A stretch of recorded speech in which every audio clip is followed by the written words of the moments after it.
He was called rebellious, stubborn, and even a recluse. But the title that he would become best known for would be Hypocrite.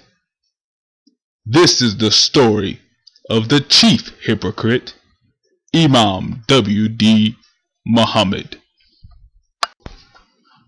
Born in 1933, Wallace was the seventh child of then Nation of Islam leader Elijah Muhammad. Elijah named him Wallace after the founder of the NOI, Wallace Muhammad. The pressure of living up to this name would prove to be too much for young Wallace. That same year, 1933, also gave birth to Louis Walcott, who Elijah would later name Farad Khan, also in honor of his teacher. Wallace would grow up as the odd man out, constantly rebelling against his father and his father's teacher, Farad Muhammad. He would be banished several times from the Nation of Islam, unable to speak or see family members, to visit any of the Nation of Islam's temples, or to even associate with any of the members.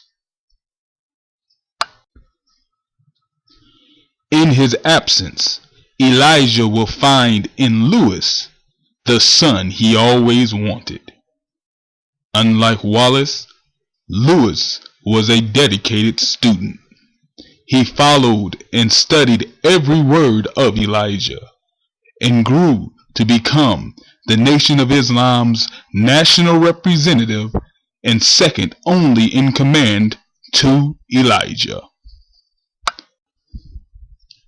But in 1975, when Elijah died, there was a quick coup that took place. Wallace Muhammad, with his brother Herbert Muhammad, planned a takeover of the nation. Wallace was supposed to be the spiritual head of the nation, while Herbert was supposed to be the business leader. But when Wallace took control, he took control of everything. Wallace quickly changed the name from the Nation of Islam to the World Community of Al-Islam in the West. He began to change the practices. He threw out all of his father's books. He changed the flag of the nation, and he began to slowly break down what his father built. Wallace started to lose everything: the temples, the schools, the farmland, the supermarkets. Even his own family members started to leave him. Then, when he began to hold rallies in support of cult leader Jim Jones, this would be the last straw.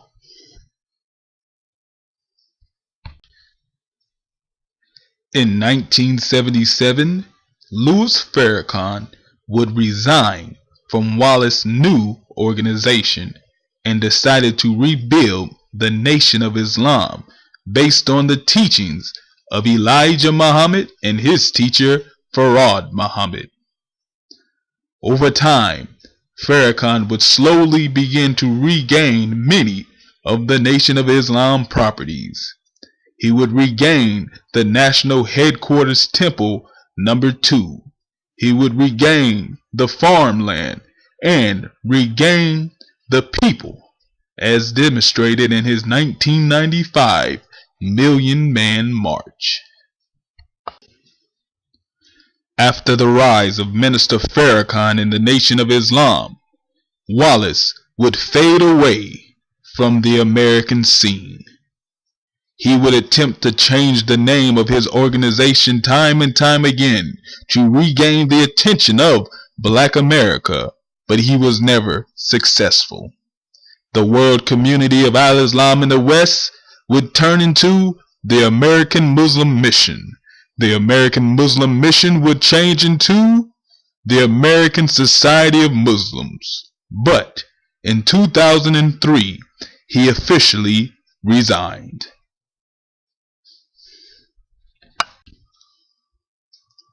In 2008, Wallace would die, leaving his cult in chaos. With no leader and no structure, his cult broke into fractions. Currently, his family are fighting in the courts. On one side, a young woman 50 years younger than Wallace, who was seen often with Wallace and was known to be living with him, claims to be his wife. On the other side, Wallace Jr., who heads a charitable organization called the Mosque Cares, attempts to live on as the new leader of his father's cult. Imam WD Mohammed, the chief hypocrite. The book will be coming soon.